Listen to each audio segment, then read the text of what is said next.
আসসালামু আলাইকুম ছাত্ররা, কেমন আছো সবাই? আশা করি ভালো আছো। হ্যাঁ, পড়াশোনার পর্বের দিকে আবার একটু এগিয়ে যায়, তাই তো? গত ক্লাসে আমরা আলাপ আলোচনা করেছিলাম পথের দাবি সংক্রান্ত, এবং সেখানে উপন্যাসের কিছু সাময়িক বা সমসাময়িক আলোচনা, সমসাময়িক পরিস্থিতি সম্পর্কে তোমাদের অবগত করেছিলাম, এবং সেখানে কাহিনীর পূর্বসূত্র সম্পর্কে তোমাদের বলেছিলাম, এবং কাহিনীর সারসংক্ষেপ তোমাদের বলেছিলাম। চরিত্রের বিশ্লেষণী যে দিক, সেই দিকগুলো সম্পর্কে অল্প বিস্তর তোমাদের কাছে আলাপ আলোচনা করেছিলাম। আজকে এবারে এই পরিস্থিতিতে আমরা স্লাইডের মাধ্যমে প্রেজেন্টেশন দেব, সেই স্লাইড তোমাদের কাছে উপস্থাপন করব, তোমরা দেখবে। আজকে আমরা আলোচনা করব যে পথের দাবি উপন্যাসের বিষয়বস্তু এবং তার আলাপ আলোচনার বিভিন্ন দিক। আমি তোমাদের একটি কথা বলেছিলাম, তোমাদের মনে পড়বে, 1926 খ্রিস্টাব্দে ধারাবাহিকভাবে বিগত 4 বছরে বঙ্গবাণী পত্রিকায় যে প্রকাশ পাচ্ছিল গল্পের রূপরেখাগুলো, যেগুলো নিয়ে আমাদের পথের দাবি উপন্যাস প্রকাশ পেয়েছিল 1926 খ্রিস্টাব্দে, এবং তারই 6ষ্ঠ পরিচ্ছেদের শেষ অংশ এবং 7ম পরিচ্ছেদের কিছু অংশ নিয়েই যে আমাদের 5.5 পৃষ্ঠার মতো গল্প রয়েছে, যা পশ্চিমবঙ্গ মধ্যশিক্ষা পর্ষদ আমাদের পুস্তকে অন্তর্ভুক্ত করেছে, সেই গল্প সম্পর্কে তোমাদের বিশ্লেষণ করেছিলাম। গত ক্লাসে একটি তথ্য তোমাদের দিতে আমি ভুলে গিয়েছিলাম, হয়ে যায় মাঝে মধ্যে। 1977 খ্রিস্টাব্দে তোমরা যারা চলচ্চিত্রের রূপরেখা দেখবে, সেখানে দেখবে বাংলা সাহিত্যের একটি, বাংলা সাহিত্য বলা যেতে পারে, আবার সিনেমাও বলা যেতে পারে, কেননা দ্বাদশ শ্রেণীর বাংলা শিল্প সাহিত্য সংস্কৃতির ইতিহাসে তো চলচ্চিত্রের ইতিহাস তো সাহিত্যকে দেওয়া হয়েছে, সেহেতু চলচ্চিত্রকে সাহিত্যও বলা যেতেই পারে।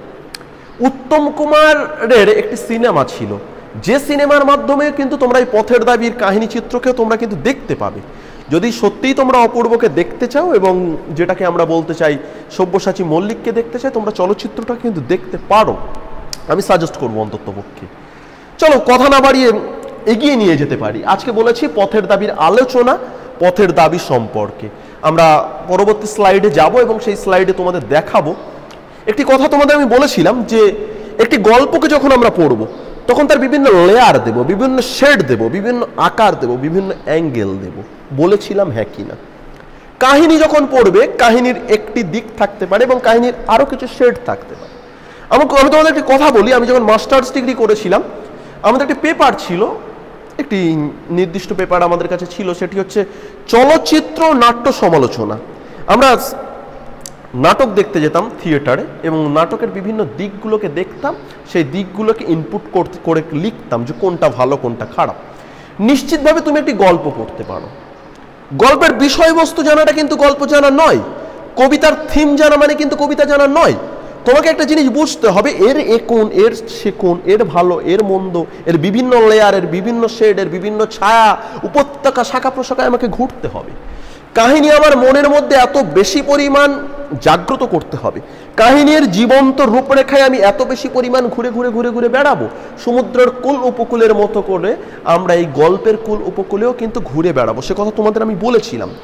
তার জন্যে গল্পের নির্দিষ্ট একটি লেয়ার দিয়েছিলাম, কতকগুলো লেয়ার, যে লেয়ারে আমরা একটি একটি জায়গায় একটি স্তরে পৌঁছাবো এবং গল্পকে সেইভাবে বিশ্লেষণ করব। তোমাদের আমি বলেছিলাম টেক্সট বুক ধরে যেভাবে ক্লাসে পড়িয়ে ওঠা সম্ভব লাইন টু লাইন, সেটা হয়তো এইখানে সম্ভব হচ্ছে না, কিন্তু যেটা সম্ভব করতে পারে সেটা গল্পের স্তর বিন্যাসে বিভক্ত করে সেই স্তরের গুরুত্বপূর্ণ জায়গাগুলোই আমরা একটু করে ছুঁয়ে দেখতে পারি, তাই না? যেখানে আমাদের তুলির আঁচড় বলো বা আমাদের কথার কণ্ঠস্বরের জালিকা বলো, সেইখানটাকে আমরা বুনতে পারি।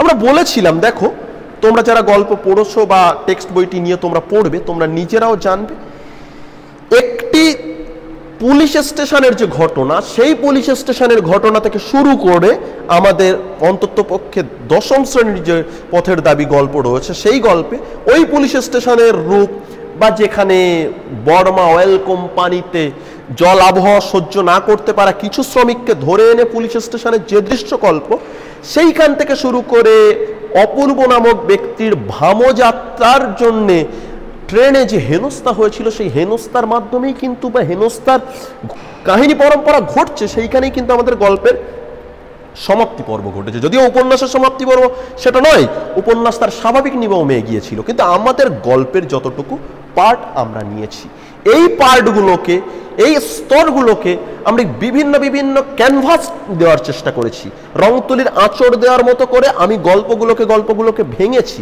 তোমাদের বলতে আমার কোনো দ্বিধা নেই। প্রথমে একটি দৃশ্য দিয়েছি, পুলিশ স্টেশনের দৃশ্য। তুমি যদি তোমার টেক্সট বুকে 1.78 বা 1.8 পোর্শন এতটুকু লাইন পড়ো, তাহলে দেখবে এই পুলিশ স্টেশনের দৃশ্য কিন্তু তুমি সেখানে দেখতে পাবে, সেইখানে তুমি ঘুরবে। অপূর্বের ভাবনার স্তর এবং পরিচয়, যেখানে পুলিশ স্টেশন থেকে ফিরে আসার পর ব্যক্তি অপূর্ব তার মননের মধ্যে এই চিন্তন আসতে শুরু করে দিয়েছিল, সত্যিই গিরিশ মহাপাত্রকে ধরতে পারলো না এরা। সেইখানটায় দাঁড়িয়েই কিন্তু গোটা 10-12 লাইন রয়েছে, এইখানে আসতে শুরু করবে। তারপরে তোমরা যেন চুরির ঘটনা, নিজের ব্যক্তি জীবনের কিছু কিছু প্রাসঙ্গিকতা বর্ণনার সঙ্গে সঙ্গে ব্যক্তি অপূর্ব তার সহকর্মী রামদাস তলোয়ারকারের সঙ্গে কিন্তু চুরির ঘটনা করেছিল, চুরির ঘটনার বর্ণনা দিয়েছিল। তোমার বইয়ের মধ্যে যদি তুমি খুঁজে দেখো, তাহলে 2 পৃষ্ঠা পেরিয়ে গিয়ে অল্প কিছু লাইন নিচে এলে তুমি কিন্তু এই জায়গাটা নিশ্চিতভাবে দেখতে পাবে। চুরির ঘটনার বর্ণনার পরে রামদাস এবং অপূর্ব পারস্পরিক কথোপকথন করছিল, যে পারস্পরিক কথোপকথনের মধ্যে দিয়েই রামদাসকে কোথাও না কোথাও অপূর্ব তার নিজের ব্যক্তি জীবন এবং তার ঘটনা পরম্পর্য এবং তাদের পারস্পরিক জীবনযাত্রার কিছু ইতিহাস বর্ণনা করেছিল। তারপরে যদি তুমি এখানে দেখো, স্মৃতিরোমন্থনে অপূর্ব, তোমার বইয়ের 3 নম্বর পৃষ্ঠার নিচের দিক থেকে গিয়ে 4 নম্বর পৃষ্ঠার উপরের বা মিডলের কিছু পোর্শন যদি তুমি দেখো, তুমি টেক্সট বই খুলবে যখন তুমি দেখতে পাবে সেখানে ব্যক্তি অপূর্ব তার জীবনযাত্রার ঘটে যাওয়া ইতিহাস, যেখানে সে লাঞ্ছিত হয়েছে, যেখানে সে বঞ্চিত হয়েছে, যেখানে সে ফিরিঙ্গি ছোড়াদের দ্বারা বুকে লাথি খেয়েছে এবং যেখানে সে স্বাধীনতার সংকল্পের মনোবৃত্তি তার মনের মধ্যেও সুপ্তভাবে লুকানো ছিল, তার ভাববৃত্তায়ন আমাদের কাছে তুলে ধরেছে, সেটা কিন্তু তুমি দেখতে পাবে। তারপর নিশ্চিতভাবে ভামযাত্রার উদ্দেশ্য এবং রেল স্টেশনে যাওয়া, সেখানে গিয়ে তোমরা গল্পের মধ্যে দেখতে পাবে যে ভামযাত্রার উদ্দেশ্যে যখন সে রেল স্টেশনে যায়, সে রেল স্টেশনে গিয়ে কিন্তু অপূর্বর পুনরায় কার সঙ্গে সাক্ষাৎ হয়?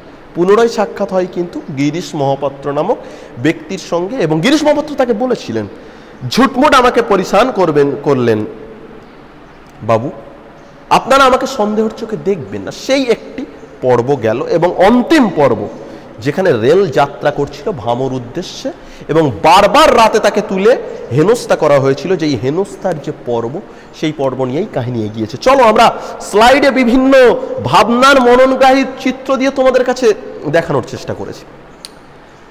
প্রথমে দেখো পুলিশ স্টেশনের দৃশ্য, তোমাদের জন্য এই অল্প কিছু পুলিশ টুলিশ দিয়ে আমি দিয়েছি, ইমাজিন করো, কল্পনা করো। এখন তুমি আমাকে বলতে পারো যে স্যার এই যে মোটা করে পুলিশ অফিসারটি কি আর এখানেও এই ভদ্রলোককে, দেখো সাহিত্য তার রূপরেখা দিয়ে তুমি ঘুরে ঘুরে বেড়াবে, তোমাকে তো মনের মধ্যে ভাবতে হবে। যেখানে তুমি পদ্মাবতী কবিতার মধ্যে দিয়ে, পদ্মাবতীর রূপ সৌন্দর্যের মধ্যে দিয়ে তুমি তোমার বিশ্লেষণিক ক্ষমতা আনবে, যেখানে তুমি কখন রাধা কৃষ্ণের প্রেম কাহিনীকে তুমি তোমার বাড়ির ধারের প্রেমের গল্পের মধ্যে দিয়ে খুঁজে পাবে, সেটাই তো সাহিত্য, সেটাই তো জীবন। তুমি 10ম শ্রেণীর ছাত্র, তোমাকেও তো গল্পের মধ্যে দিয়ে জীবন খুঁজতে হবে। প্রথম যে দৃশ্যকল্পের মধ্যে দিয়ে পথের দাবির ক্যানভাসকে এঁকেছিলেন শরৎচন্দ্র চট্টোপাধ্যায়, যেটা আমাদের সংকলিত হয়ে গল্প আকারে নিয়েছে, সেই গল্পের মধ্যে দেখো পুলিশ স্টেশনের দৃশ্য হিসেবে প্রথমে একটি পর্ব দিয়েছে। এবং মূলত পথের দাবি কিন্তু গল্পের মধ্যে কিন্তু এটা কিন্তু একটা হিউজ ক্যানভাস। হিউজ কেন হিউজ ক্যানভাস? গত বছর মাধ্যমিক পরীক্ষার পূর্ববর্তী সময়ে সমস্ত পশ্চিমবঙ্গের স্কুল থেকে শুরু করে সাজেশনের পেজগুলো আকাশ বাতাস তোলপাড় করে দিয়েছিল একটাই প্রশ্ন, সেটি হচ্ছে বাবুটির স্বাস্থ্য গেলেও শখ 16 আনা বজায় আছে, বা গিরিশ মহাপাত্রের পোশাক পরিচ্ছদ ও বেশভূষার বর্ণনা। সেটি বড় প্রশ্ন হিসেবে সবসময় গুরুত্বপূর্ণ। সেই পার্ট বা অন্যান্য গিরিশ কেন্দ্রিক পার্ট, গিরিশ কেন গিরিশ কেন্দ্রিক পার্ট? দেখো তোমাকে একটি জিনিস বুঝতে হবে, পথের দাবি গল্পের কিন্তু প্রাণ বা চালিকা শক্তি কিন্তু দুজন, একটি হচ্ছে অপূর্ব, একটি হচ্ছে গিরিশ মহাপাত্র। এই পর্বের মধ্যে দিয়ে, এই দৃশ্যের মধ্যে দিয়ে, পর্ব বলা ভুল, এই কতকগুলো লাইনের মধ্যে দিয়ে তোমরা যদি প্রথম স্তরে যাও, সেখানে কি কি খুঁজে পাচ্ছ? সেখানে যেটা খুঁজে পাচ্ছ, বর্মা অয়েল কোম্পানিতে কাজ করা কিছু লোকজন, তারা যখন বন্দরে এসে হাজির হয়েছিল, তাদেরকে সন্দেহ করে ধরে আনা হয়। কোথায়? পুলিশ স্টেশনে। কেন ধরে আনা হয়? কারণ পুলিশের কাছে একটা পাক্কা খবর ছিল। কি খবর? একজন পলিটিক্যাল সাসপেক্ট বা রাজনৈতিক দেহভাজন আসামি নাকি ওই দিনকে ওই বন্দরে আসার কথা ছিল। যদিও পুলিশ মনে করেছিল যে তারা সঠিক মানুষকে ধরে আনতে পারেনি। প্রথমে কিছু ঝুটমুট ধরে আনা মানুষজনকে, সেই 6 জনকে জগদীশবাবু তদন্ত করলো, বল বেটা তোরা কি আসামি? তাদেরকে তদন্ত করে কিছু পাওয়া গেল না। তোমরা গল্পে দেখেছো পুলিশ অফিসারের বড় কর্তা, নাম তার নিমাই বাবু, সম্পর্কে সে অপূর্বের কাকা বাবু হয়, যাকে অপূর্বের বাবাই চাকরি পাইয়ে দিতে সাহায্য করেছিলেন, তাই তো? হ্যাঁ কি না?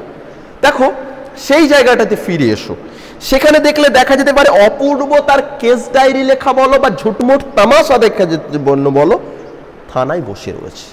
বড় হলঘর থেকে প্রথমে 6 জনকে আনা হলো, তাদেরকে ছেড়ে দেওয়া হলো, পুলিশ অফিসারের বড় কর্তাবাবু নিমাই বাবুর সম্মুখে এনে হাজির করা হলো। পলিটিক্যাল সাসপেক্ট, রাজনৈতিক সন্দেহ ভাজন আসামি, নাম তার গিরিশ মহাপাত্র, প্রকৃত অর্থে সেই সব্যসাচী মল্লিকের ছদ্মরূপ নিয়ে হাজির করেছে।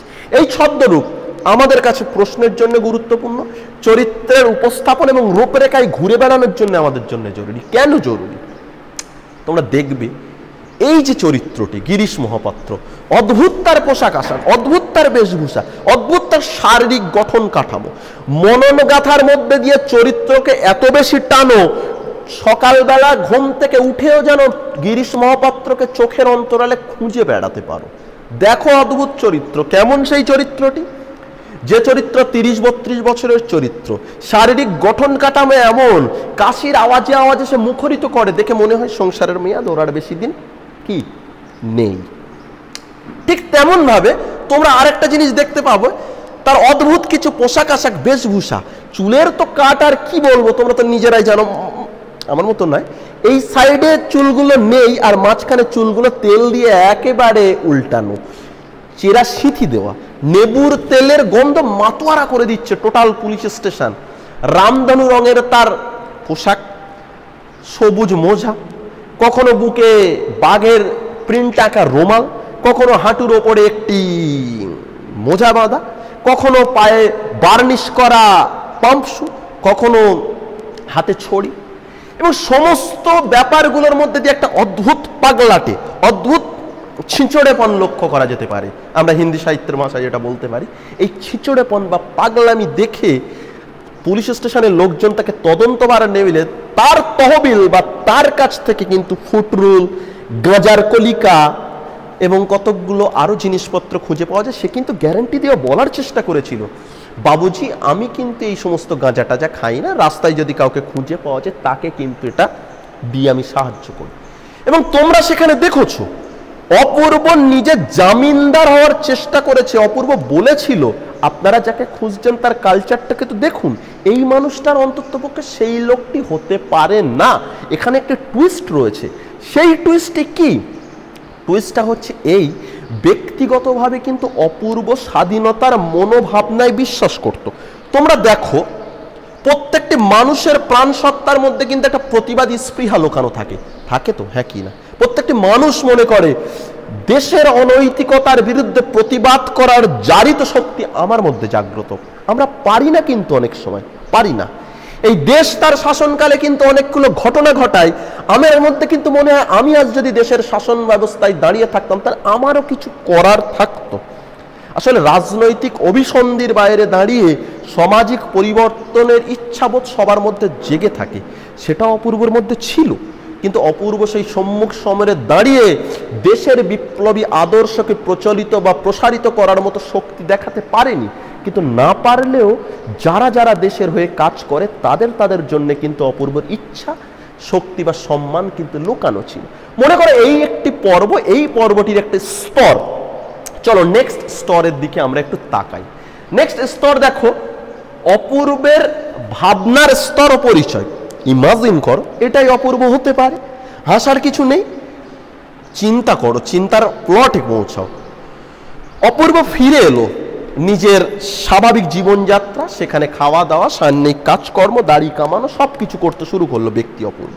কিন্তু ব্যক্তি অপূর্বের মধ্যে দিয়ে কিন্তু মননের মধ্যে দিয়ে এই ভাবনাটা যেতে শুরু করেনি একবারও। এটা কি করে সম্ভব? একজন পলিটিক্যাল সাসপেক্ট, রাজনৈতিক সন্দেহভাজন আসামি, সে অন্যের চোখে ফাঁকি দিয়ে এভাবে চলে গেল এবং দ্বিধাদ্বন্দ্বের একটা ট্রায়াঙ্গেল স্তর দাঁড়িয়ে রইল। এখানে দাঁড়িয়ে যদি আমি একটা ত্রিভুজ আঁকি, ত্রিভুজের একটি প্রান্তে দাঁড়িয়ে কোথায় সমাজ ব্যবস্থার সঙ্গে দ্বন্দ্বে, কোথায় দাঁড়িয়ে অপূর্ব, আর মধ্যখানে দাঁড়িয়ে রয়েছে কোথাও না কোথাও গিরিশ মহাপাত্র, যেখানে ব্যক্তি অপূর্বের মধ্যে দিয়ে দ্বন্দ্বের এই স্তর ফুটতে শুরু করে দিয়েছিল। আসলে এই সমস্যার সমাধানের রূপরেখা কিভাবে কিভাবে কিভাবে পৌঁছাতে পারে। এবং এই পর্বে কাহিনীর মধ্যে আমি পূর্বসূত্রে যেমন তার পারিবারিক জীবনযাত্রার পরিচয় ছিল, এই দ্বিধাদ্বন্দ্বের মধ্যে দিয়ে দাঁড়িয়েও কিন্তু ব্যক্তি রামদাস তলোয়ারকার অপূর্বকে জিজ্ঞাসা করেছিল, মনের মধ্যে কি কিছু দ্বিধাদ্বন্দ্ব ফুটছে? আসলে ফুটছিল দ্বিধাদ্বন্দ্ব। রামদাস তলোয়ারকার মনে করেছিল হয়তো পারিবারিক, তার নিজের পরিবারের অভাববোধ কাজ করতে শুরু করেছিল। আসলে ব্যক্তি অপূর্ব তো পরিবারের গণ্ডির মধ্যে বেঁচে থাকা মানুষ নয়, পরিবারের গণ্ডির বাইরে দাঁড়িয়ে তার বৃহৎ ক্যানভাসের রং তুলি দিয়ে আঁকার মতো মন অপূর্বের ছিল, যার জন্যেই গিরিশ মহাপাত্রের গঠন, যার জন্যেই গিরিশ মহাপাত্রের জন্য তার মনের ভিতরে কিন্তু উত্তাল হওয়ার একটা মানসিক দ্বিধাদ্বন্দ্বের কিন্তু ভাবনা প্রকাশিত ছিল। এটা গোটা 10 লাইন তোমরা তারপরে পাবে। তৃতীয় আমি একটি স্লাইডের মধ্যে দিয়ে যখন প্রেজেন্ট করব, তোমরা 3 নম্বর স্তরে দেখো। আমি তোমাদেরকে বলেছিলাম যে তৃতীয় একটি স্তর তোমাদের জন্য আমি দেব, সেটি হচ্ছে চুরির ঘটনা। সেখানে তুমি দেখছো এই জায়গাটা থেকে অনেক সময় 3 নম্বরের একটি প্রশ্ন পড়তেই পারে, এবং শুধুমাত্র প্রশ্ন পড়ার জন্য যে আমাদেরকে ভাবতে হবে তা নয়, এবং প্রশ্ন পড়ার জন্যও আমাদের ভাবতে হবে। তাহলে আমি তোমাদের একটি কথা বলেছি, গল্প আগাবে তার সঙ্গে সঙ্গে, কাহিনী আমার মনের মধ্যে জাগবে তার সঙ্গে সঙ্গে, চরিত্রের বৈশিষ্ট্য আমার মনের মধ্যে জাগবে তার সঙ্গে সঙ্গে। এই কাহিনীকে আমি টুকরো টুকরো টুকরো টুকরো টুকরো টুকরো করে আমার কাছে শেড দেব, যে শেডের প্রত্যেকটি স্তর আমি চরিত্র বলো, কাহিনী বলো, বক্তব্য বলো, আমি টেনে আনতে পারবো, টেনে এনে বসাতে পারবো আমার পরীক্ষার খাতায়। যেখানে প্রশ্নের কেন্দ্রবিন্দু বা প্রশ্নের কোণে আমার চোখের চাহনি দিয়ে আমি উত্তর বের করে বলতে পারি, হ্যাঁ এইখানেই তো উত্তর লুকানো ছিল। আর সেই লুকানো উত্তরের তৃতীয় ক্যানভাস চুরির ঘটনা। কাহিনী তুমি আগাও, কাহিনীর মধ্যে দিয়ে তুমি আগাতে গেলে দেখতে পাবে, তোমাকে পূর্বসূত্রের মধ্যে আমি বলেছিলাম এবং কাহিনীর সারসংক্ষেপে আমি বলেছিলাম, এই যে স্তর, এই স্তরে রামদাস তলোয়ারকারকে ব্যক্তি অপূর্ব বলতে শুরু করেছিল যে আমার ঘরে কালকে চুরি হয়েছে। কার ঘরে? আমার নয়। কার ঘরে? অপূর্বর বাড়িতে। অপূর্বর একতলায় থাকে, দুতলার ঘরে খ্রিস্টান পরিবার থাকে, খ্রিস্টান একটি মেয়ে থাকে, ভারতী এবং ভারতী জোসেফ সাহেব থাকেন, তারা থাকেন। এখন ঘটনাচক্রে অপূর্বের যে পাচক, যার রান্না বান্নার কাজকর্ম করেন, সে একটি বিখ্যাত নাচের ফর্ম বর্মা নাচ, সেই বর্মা নাচটি দেখতে ফয়া বলে একটি শহরে গিয়েছিল। কোথায় গিয়েছিল? ফয়া। ইনফরমেশনগুলো কিন্তু টুকরো টুকরো আকারে, কিন্তু পকেট বন্দি নয়, খাতা বন্দি থাকে। জানো, তোমাকে প্রশ্ন করা হবে, কিন্তু তুমি মাথা থেকে উত্তর নয়, চোখে ভাঁজবে কিন্তু কোথা থেকে। তাহলে কে গিয়েছিল? তেওয়ারি গিয়েছিল। কি করতে? কোথায় গিয়েছিল? ফয়ায় ফয়ায় গিয়েছিল বর্মা নাচ দেখার জন্য। সেই রাত্রে ওখানে চুরি হয়ে গেল। বইয়ের মধ্যে তোমরা পড়বে ইত্যাবসরে এই ঘটনা ঘটলো। এখন দেখো, একজন মানুষের বাড়িতে যখন হঠাৎ চুরি হয়ে যায়, তার মাথা কিন্তু কাজ করে না। সে স্বাভাবিকভাবে একেও দোষারোপ করতে পারে, ওকেও দোষারোপ করতে পারে। এখন ব্যক্তি অপূর্বের মনের মধ্যে একটি দ্বন্দ্ব ছিল, কে আমার সঙ্গে এরকম করতে পারে, কে আমার এত বড় সর্বনাশ ঘটাতে পারে। নিশ্চয়ই ওই উপরতলার খ্রিস্টান পরিবার ঘটাতে পারে। আবার কখনো কখনো ভেবেছে, বলা যায় না, তেওয়ারি হয়তো এই ষড়যন্ত্রের সঙ্গে যুক্ত থাকতে পারে। কিন্তু একটি অদ্ভুত টুইস্ট আছে জানো, ভারতী কিন্তু বরাবরই নম্র গোত্রীয় একটি মেয়ে, এবং দেখো জোসেফ সাহেবের আচার আচরণের জন্যই ভারতীকেও কিছুটা অপছন্দ করে অপূর্ব, কিন্তু ভারতী কিন্তু খারাপ নয়। ভারতী ফিরে আসে এবং ফিরে এসে কিন্তু সমস্তটা চুরি যাওয়া জিনিসপত্র বলো বা অন্যান্য সব কিছুর হিসাব নিকাশ কিন্তু অপূর্বকে এমনভাবে দিয়েছিল। অপূর্ব তার বন্ধু, তার সহকর্মী রামদাস তলোয়ারকারকে এই কথাটাই বলেছে, তলোয়ারকার তোমার মতো একজন পাস করা অ্যাকাউন্টেন্টও কিন্তু হার খেয়ে যাবে। এবং সেই মেয়েকে উদ্দেশ্য করে কিন্তু অপূর্ব আরেকটি কথা বলেছিল, এত বড় বন্ধু। নজরদারি করতে হবে, এত বড় বন্ধু বলতে গেলে কাকে বোঝানো হয়েছে? অবভিয়াসলি খ্রিস্টান মেয়েকে বোঝানো হয়েছে। এই একটি স্তর, এই একটি প্লট, এই একটি ঘটনা পরম্পরা রয়েছে। তারপর যদি আমরা নেক্সট আরেকটু পর্বের দিকে আগিয়ে যেতে পারি, পরবর্তী একটি স্তরের দিকে আগিয়ে যেতে পারি, তোমরা দেখছো দুজন ব্যক্তি কথোপকথন করছে, করছে তো, হ্যাঁ কি না? ধরে নাও রামদাস আর অপূর্ব। আমি এখানে দেখো শেড দিয়েছি, মনে করো এটা রামদাস, মনে করো এটা অপূর্ব। মনে করতে হবে তো, সাহিত্য তো সেইখানেই তৈরি হয়। সাহিত্য সম্পর্কে তোমাদের আমি একটি কথা বলেছিলাম, think out of the box. বই যেখানে বন্ধ হবে, বক্সের বাইরে গিয়েই তোমার পড়া শুরু হবে। তুমি বই খুলে শুধুমাত্র সাহিত্য পড়তে পারো না, তুমি বই বন্ধ করে তোমাকে সাহিত্য পড়তে হবে। সুতরাং চরিত্রের ছবি তো তোমার মনের মধ্যে আঁকতে হবে, তাই না? দেখো, এই চুরি যাওয়া ঘটনার বর্ণনা পরম্পরা করার পরে একটি ব্যাপার ঘটতে দেখা যায়। রামদাস অপূর্বের সঙ্গে তার পারস্পরিক অভিজ্ঞতার বর্ণনা সূত্র টানতে শুরু করলো এবং সেখানে বিভিন্ন ঘটনা আসতে শুরু করে দিল। ব্যক্তি অপূর্বের চারিত্রিক বৈশিষ্ট্যের যে লেয়ারগুলো, সেই লেয়ারগুলো কিন্তু এইখান থেকেই মূলত আসতে শুরু করেছে। সে তার মারাঠি ব্রাহ্মণ অ্যাকাউন্টেন্ট বন্ধু রামদাস তলোয়ারকারকে কিন্তু অপূর্ব এ কথা বারবার বলতে শুরু করেছে। আমার খুব খারাপ লাগে, আমার খুব কষ্ট হয়। আজকে রাজহাঁস ধরা কি ওদের কাজ? ওই নিমাই বাবুদের কাজ, যাদের আজকে বড় বড় আসামি ধরার কথা। তারা আজকে ভারতবর্ষের স্বাধীনতা সংগ্রামে লিপ্ত জনমানসের প্রতিনিধিত্ব করার যে পরম্পর্য নিয়ে যারা বেঁচে রয়েছে, আজকে তাকে বাধা দিচ্ছে কারা? এই বাঙালি সন্তানরা। তাহলে স্বাধীনতার যারা ভূমিকা লাভ করার চেষ্টা করছে, তাদেরকে আটকে দিয়ে কোনো কি দেশপ্রেম দেখানো হচ্ছে? দেশদ্রোহিতার প্রকৃত কাণ্ডারিত, তাই না? এই স্তর বা এই চেতনার রূপরেখাগুলো নিশ্চয়ই এখানে ফুটে উঠতে শুরু করে দিয়েছে। এবং বারবার এই কথাটি কিন্তু রামদাস তলোয়ারকার অপূর্বকে বোঝানোর চেষ্টা করেছে যে জানেন, এই আপনি যে সমস্ত কথা বলছেন, এই কথাগুলো কিন্তু বলার কিন্তু বাবুজি ঠিক নয়। কিন্তু অপূর্ব বারংবার আলোচনার সূত্রে এই কথা কিন্তু ফিরিয়ে দেওয়ার চেষ্টা করছে যে আমার কাছে তারাই বেশি আপন যারা দেশের স্বাধীনতা আনার সংকল্প নিয়ে লড়াই করেছে। আমার কাকা বাবুর মতো লোক তারা আপন হতে পারে না। আমার কাকা বাবু আমার নিজের মানুষ হতে পারে, কিন্তু তারাই আমার আসল নিজের মানুষ। যে মানব সন্তান তার দেশমাতৃকার স্বাধীনতার সংকল্পে আত্মবলিদানের অভিপ্রায় নিয়ে রাস্তায় নামতে শুরু করেছিল, সেই মানুষই তো প্রকৃত অর্থে আমার আপন। এই আপন মনোভাবনার প্রকাশের মাধ্যমে ব্যক্তি অপূর্ব যে স্বাধীনতার চেতনার দ্বারা প্রভাবিত, তার রূপরেখা কিন্তু এখানে প্রকাশিত হয়েছে। এই যে পথের দাবি, যেখানে ইরশাদ কামিল তার গানের মধ্যে দিয়ে বলেছিল, যেখানে পাঞ্জাবি সাহিত্যের বিখ্যাত স্লোগানের মধ্যে দিয়ে এসেছিল সদ্দা হাত আত্তে রাখ, আমার অধিকার আমাকে দেওয়া হোক। এই অধিকারের কথা কিন্তু অপূর্ব এখানে প্রকাশ করেছিল যে হ্যাঁ, আমার অধিকার দেওয়া হোক, আমার বেঁচে থাকার রাস্তায় আমি লড়তে চাই, এবং আমি না পারলেও যারা যারা সেই রাস্তা ফিরিয়ে দিচ্ছে, সেই রাস্তার কাণ্ডারীদের কিন্তু আমি অবসম্ভাবীভাবে কুর্নিশ জানালাম। ঠিক আছে, এটি একটি স্তর পেলে, চলো দেখা যাক আরেকটি স্তর নিয়ে আমরা কি কোথায় আছি। সেই স্তরটা দেখো, স্মৃতির রোমন্থনে অপূর্ব। রামদাস তলোয়ারকার তাকে জিজ্ঞাসা করছে কেন? মনের মধ্যেই সংকল্প, মনের মধ্যেই মনোভঙ্গিমাটি কেন? অপূর্ব তার ব্যক্তি জীবনের অভিজ্ঞতা শোনাচ্ছে। হ্যাঁ, আমার সঙ্গে ঘটেছিল। আজ বাঙালি সন্তান প্রতিটা স্তরে বঞ্চিত। অপূর্ব পথের দাবির উপন্যাসের ভাবনার শ্রেণীবদ্ধ রূপ নিয়েই কোথাও গল্পে হাজির হয়েছে। এবং আমি ব্যক্তিগতভাবে তোমাদের কাছে একটি কথা বলছি, পথের দাবি গল্পের প্রাসঙ্গিকতার ক্ষেত্রে অপূর্ব চরিত্রের অবদান বা স্থান কিন্তু একেবারে উপরের সারিতে।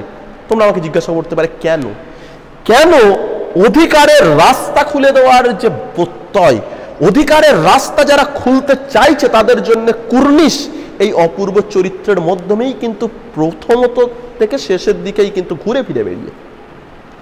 এবং এই কথা বলেছে অপূর্ব, পথের যে দাবি, আমার পথ চাই, আমার বাঁচার অধিকারের রাস্তা চাই, আমার চেতনার অধিকারের রাস্তা চাই, আমার স্বাধীনতার সংকল্পের প্রত্যয় রূপ চাই, যে কথাটি অপূর্ব বোঝানোর চেষ্টা করেছিল, সেই বোধ, সেই বিচার ক্ষমতা কিন্তু বারবার তার লাইনের মধ্যে দিয়ে, স্তরের মধ্যে দিয়ে ফুটিয়ে তুলেছে। এবং সে কথা অপূর্ব বলেছিল, আজ বাঙালি তার হৃদয়, তার চেতনায় কি অন্ধ? আজ সুধীন্দ্রনাথ দত্ত তার উট পাখি কবিতার মধ্যে দিয়ে বলেছিল, তুমি অন্ধ বলে কি তবে প্রলয় বন্ধ হবে? আজ উলঙ্গ রাজা কবিতার মধ্যে দিয়ে কেউ একজন প্রশ্ন তুলে বলেছিল, রাজা তোর কাপড় কোথায়? তাই না?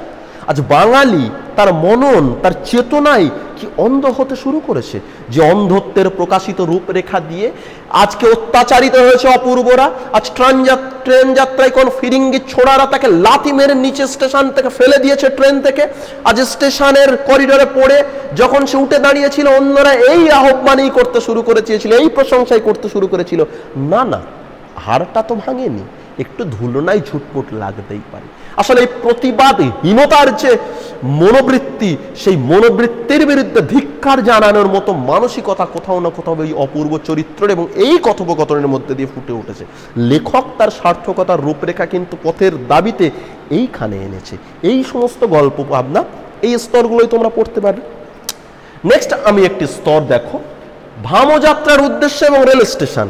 কাহিনীর যখন একেবারে কিছু কিছু দিক চলে যেতে শুরু করে, মনে করো 3.5 পেজের আরেকটু নিচের দিকে, 3.5 পেজ বলছি, 4.5 পেজের আরেকটু নিচের দিকে হঠাৎ করে খবর পাওয়া যায় অপূর্বকে স্থানান্তরিত হতে হবে, কেননা তার কোম্পানির অন্যান্য যে সমস্ত ব্রাঞ্চ বা শাখা অফিস সেখানে ঠিকঠাক কাজকর্ম চলছে না। স্বাভাবিকভাবেই অপূর্বকে তো যেতেই হবে।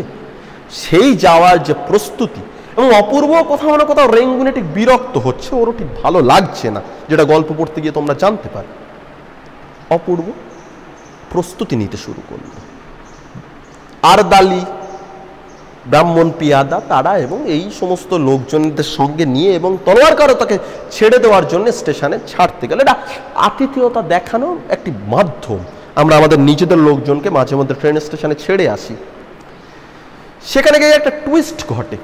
টুইস্টে কি, হঠাৎ করে সেইখানে গিরিশ মহাপাত্রের সঙ্গে দেখা পাওয়া যায় এবং গিরিশ মহাপাত্র তার মনোভঙ্গিমার দ্বারা অপূর্বকে যে চিনতে পেরেছে এবং অপূর্বকে এ কথাটিও বলেছিলেন, বাবু আপনি আমাকে ঝুটমুট হয়রান আপনারা করছেন। এবং অপূর্বকে গিরিশ এই ভাবনায় আখ্যায়িত করার চেষ্টা করেছিল যে আপনারা পুলিশের লোক, আপনারা আমার দিকে বেশি নজরদারি করবেন না, আপনারা নজরদারি করলে আমার ক্ষতি হতে পারে। এবং ঘটনাচক্রে সেখানে আমরা জানতে পারি রামদাস কিন্তু গিরিশকে বলেছিল আপনাকে কোথাও দেখেছি হয়তোবা, এবং এই জায়গায় দাঁড়িয়ে কিন্তু অপূর্ব গিরিশ কিন্তু এ কথা বলেছিল, হ্যাঁ চাকরির অনুসন্ধানে কিতনা জায়গা ঘুমতা হয়, তাই না, চাকরিকে বাঁচতে কিতনা জায়গা ঘুমতা হয়।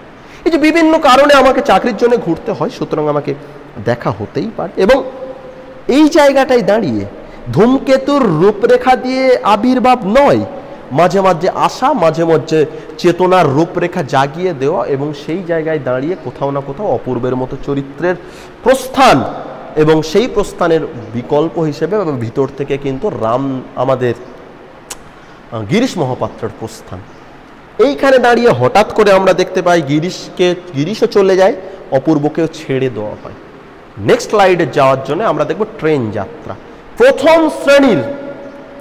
নেক্সট স্লাইডে আমরা দেখো রেল যাত্রা হেনস্থায়, এমন রেলের কোচ ছিল না, প্রথম শ্রেণীর কোচে অপূর্ব যাত্রা করছিল এবং অপূর্বের মধ্যে এটা আমার একটা ভাবনা ছিল, আমি যদি প্রথম শ্রেণীর যাত্রী হই তাহলে আমাকে নিশ্চয়ই কোনো ঝুটমুট পরিশানির মুখোমুখি হতে হবে না। কিন্তু তার ভাবনা, তার চিন্তন যে কতটা ভুল। এই সাম্রাজ্যবাদী শাসক, এই সাদা চামড়ার ঝকঝকে মানুষ বর্ণভেদের রূপরেখা দিয়ে বিচার না করে গোমবর্ণা মানুষ, কালো চামড়ার মানুষকে যে পৃথকত্বের রাস্তা দেখায়, যে সরকারি আমলাতান্ত্রিক সমাজ ব্যবস্থায় ব্রিটিশ বা পশ্চিমী দুনিয়ার শাসকরা এই পূর্ব দুনিয়ার মানুষকে বিভাজনের রাস্তা দেখায়, সেই রাস্তার মুখোমুখি কিন্তু অপূর্বকেই করানো হয়েছিল। এবং অপূর্ব কিন্তু রাত দিন ঝুটমুট পরিশান করে কিন্তু রাতে একাধিকবার ঘুম ভাঙিয়ে তোলা হয় এবং তাকে কিন্তু বারংবার হেনস্থা করা হয়। এবং একথা বলা হয় অপূর্ব যখন বলেছিল আমি তো প্রথম শ্রেণীর প্যাসেঞ্জার, কিন্তু তাকে কিন্তু একটি কথা দিয়েই শোনানো হয়, ও নিয়ম রেলওয়ে কর্মচারীদের জন্য।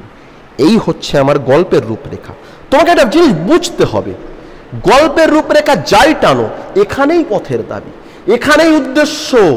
আমি কেন পৃথক হব, আমার বেঁচে থাকা কেন পৃথক, একই স্তর একই চেতনায় বেঁচে থাকা মানুষ আমি হব, অথচ আমার চামড়ার রঙের কারণে আমাকে পৃথক হতে হবে। আমি চেতনার সমান রূপরেখা দেখাবো, অথচ আজ কেউ পূর্ব প্রান্তের মানুষ আর কেউ পশ্চিমী দুনিয়ার জন্য তাকে পার্থক্য আনতে হবে।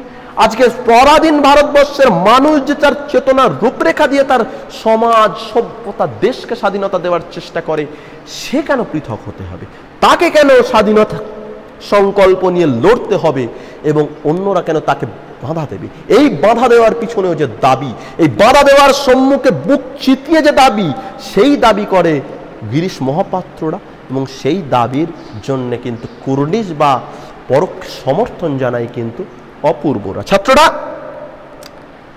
লাইন তুলে তুলে তুলে তুলে পড়ো, ঠিক আছে? আমাদের পক্ষে দেখো এভাবে ক্লাসের কিছু সীমাবদ্ধতা থেকে যায়, সেই সীমাবদ্ধতার জায়গায় দাঁড়িয়ে এরকম ধরে তো টেক্সট বুক নিয়ে আমি পড়তে পারছি না। নিশ্চিতভাবে তোমরা পড়ো, আমি তোমাদের কাছের মানুষ, কাছে কাছে দাঁড়িয়ে রয়েছি, কোনো সমস্যা নেই, প্রত্যেকটা দিনের মতো যোগাযোগ করতে পারো। তুমি পড়ো, এই যে ভিডিওগ্রাফির মাধ্যমে দুটো ক্লাস আমরা করিয়েছি পথের দাবিতে, সেই দুটো ক্লাস তোমরা আপাতত পড়ো, আপাতত দেখো, নিজেরা টেক্সট বুককে বিশ্লেষণ করো। এই বিশ্লেষণের করে যেখানে যেখানে মনে হচ্ছে সমস্যা হচ্ছে আমার কাছে কিন্তু জানার চেষ্টা করো। নিশ্চিতভাবে আমি আছি এবং ক্লাস তো এখানে শেষ হয়নি, প্রত্যেকটা মুহূর্ত প্রত্যেকটা পরিস্থিতির জন্য আমরা লড়াই দেব। আমাদের ভাবনা, আমাদের চিন্তনে পথের দাবি বেঁচে থাক এবং পথের দাবির অর্জিত লড়াইয়ের মতো করে আমরাও মাধ্যমিকের কাঙ্ক্ষিত সাফল্য ছিনিয়ে নেব। তোমরা আপাতত সেই ছিনিয়ে নেওয়ার লড়াইটা বাড়িতে বসে করো, টেক্সট বুকের মাধ্যমে করো। তোমরা এই করোনাকে বিরুদ্ধেও লড়াই করো, তোমরা মাধ্যমিক পরীক্ষার প্রস্তুতি নিয়েও লড়াই করো। ঘরে থাকো, সুস্থ থাকো, ভালো থাকো।